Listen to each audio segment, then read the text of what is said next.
Assalamualaikum warahmatullahi wabarakatuh. Perkenalkan saya Kirani Aulia Putri. Saya dari kelas B. Di sini saya akan mempresentasikan tentang sustainability living di permukiman warga tentang berbasis learning melalui photovice.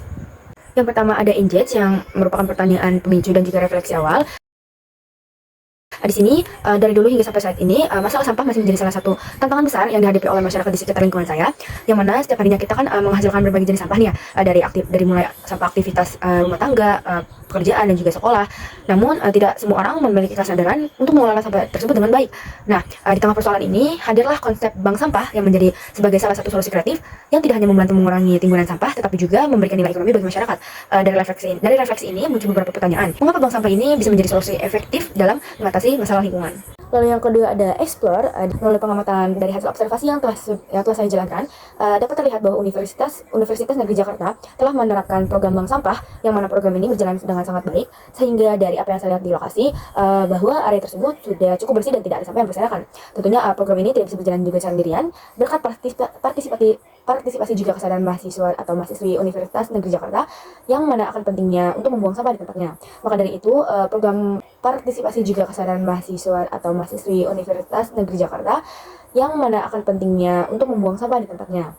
Maka dari itu, program bank sampah ini sukses dilakukan.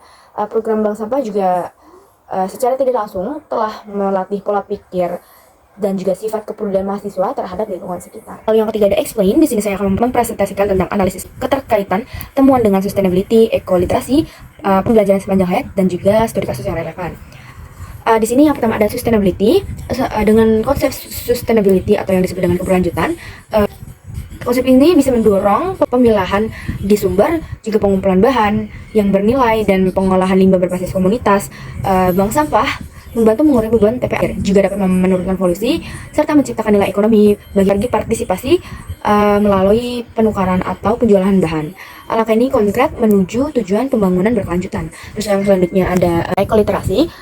Ekoliterasi ini keterkaitannya muncul karena bank sampah bisa juga berfungsi sebagai ruang belajar yang praktis. Contohnya seperti warga dapat mempelajari jenis-jenis sampah dan juga cara memilah sampah, prinsip daur ulang sampah, dan keterkaitan tindakan sehari-hari dengan kualitas lingkungan.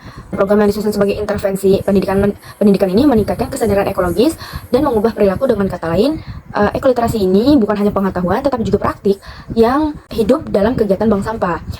Lalu yang selanjutnya ada pembelajaran sepanjang hayat. Menurut pembelajaran sepanjang hayat, bank sampah adalah arena pembelajaran informal dan juga non formal yang sangat ideal.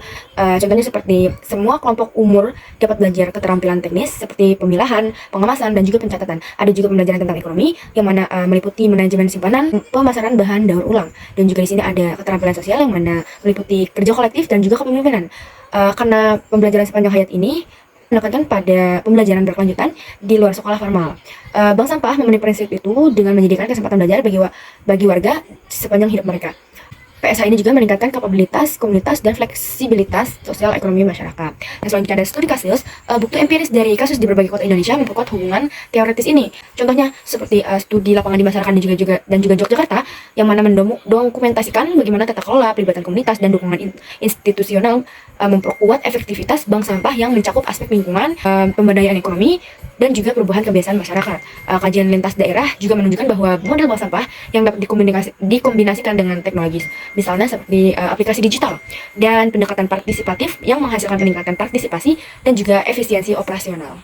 Yang ketiga ada elaborate, yang mana di sini akan menjelaskan tentang analisis dengan kerangka positive education atau yang biasa disebut dengan PERMA. Juga ada ide atau gagasan aksi perbaikan berkelanjutan di komunitas. Yang pertama dari analisis PERMA, analisis dengan PERMA. Yang pertama ada positive emotion, yang mana artinya emosi positif. Program bank sampah ini dapat menumbuhkan perasaan bangga, senang, dan juga optimis terhadap lingkungan. Ketika warga melihat hasil nyata dari upaya mereka, lingkungan yang lebih bersih, sampah yang berkurang, dan ada tambahan penghasilan, muncullah kepuasan dari situ dan rasa bahagia dari masyarakat. Yang kedua ada engagement, atau yang disebut keterlibatan. Keterlibatan aktif masyarakat merupakan inti keberhasilan dari bank sampah ini. Melalui kegiatan memilah, menimbang, mencatat, dan juga mendaur ulang, warga tidak hanya berperan aktif sebagai penyetor, tetapi juga sebagai pembelajar yang aktif. Yang ketiga ada relationship atau hubungan yang positif. Bank sampah memperkuat hubungan sosial antar warga, yang mana kolaborasi dalam memilah dan juga mengelola sampah menumbuhkan rasa kebersamaan dan juga solidaritas dari masyarakat. Terus lanjut yang keempat ada meaning atau makna. Kegiatan bank sampah ini memberi makna yang mendalam untuk masyarakat, seperti menjaga bumi, membangun kesadaran ekologis, dan menanamkan tanggung jawab moral terhadap lingkungan. Seperti saat warga memahami bahwa tindakan kecil seperti memilah sampah berdampak besar bagi generasi berikutnya. Lalu dari situ muncullah rasa tujuan yang kuat. Lanjut yang ketiga dari analisis formal ini ada assessment atau pencapaian. Capaian dalam bank sampah ini dapat diukur dengan peningkatan dan juga tabungan warga, peningkatan tabungan warga hingga munculnya produk daur ulang yang bernilai harga jual. Yang mana keberhasilan ini nanti akan membangun rasa percaya diri dan rasa kebanggaan. Dan selanjutnya ada ide atau gagasan aksi perbaikan berkelanjutan di komunitas. Yang pertama ada edukasi berjenjang dan berkelanjutan. Dari sini kita bisa mengembangkan ekoliterasi kelas yang mana berbasis komunitas, yang dimana juga warga belajar tentang pengolahan sampah, ekonomi sirkuler, dan juga daur ulang yang kreatif. Lalu yang berikutnya ada integrasi dengan sekolah dan juga lembaga lokal. Program ini ia melibatkan sekolah dalam sistem bank sampah mini agar anak-anak dapat belajar sejak dini tentang tanggung jawab menjaga lingkungan. Lanjut yang ketiga ada digitalisasi bank sampah, yang dimana program ini menggunakan aplikasi pencatatan sederhana untuk memotong transaksi dan juga menampilkan data transparan. Program ini dapat meningkatkan akuntabilitas dan semangat partisipasi. Lalu yang selanjutnya ada inovasi produk daur ulang, yang mana dari program ini dorongan latihan keterampilan untuk membuat produk bernilai ekonomis dari sampah yang anorganik seperti tas, pot, ataupun souvenir. Nah, yang terakhir dari ide atau gagasan ini ada program Zero Waste Community, yang mana program ini menetapkan target pengurangan sampah residu yang bertahap setiap tahunnya, didukung oleh sistem penghargaan bagi RT atau kelompok yang paling aktif nantinya. Lanjut yang terakhir ada evaluasi. Dari hasil pengamatan yang saya lakukan tentang permasalahan sampah, juga solusinya yaitu bank sampah, ternyata permasalahan ini masih belum bisa tersolusikan dengan baik ya, karena beberapa faktor penghambat seperti kesadaran masyarakat yang masih sangat minim akan pentingnya membuang sampah di tempatnya.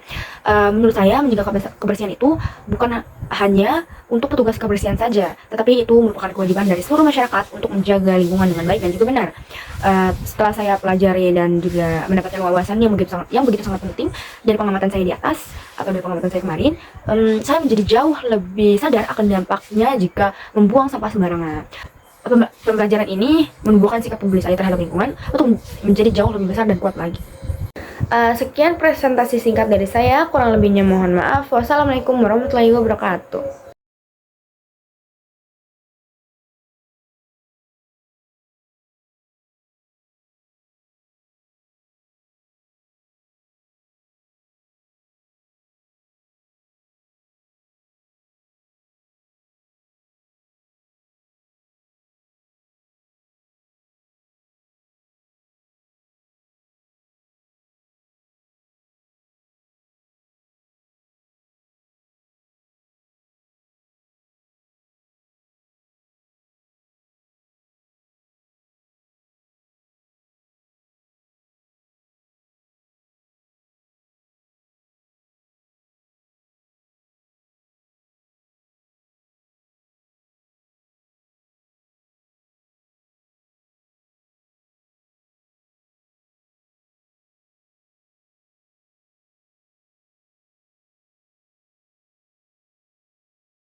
Sekian presentasi singkat dari saya, kurang lebihnya mohon maaf. Wassalamualaikum warahmatullahi wabarakatuh.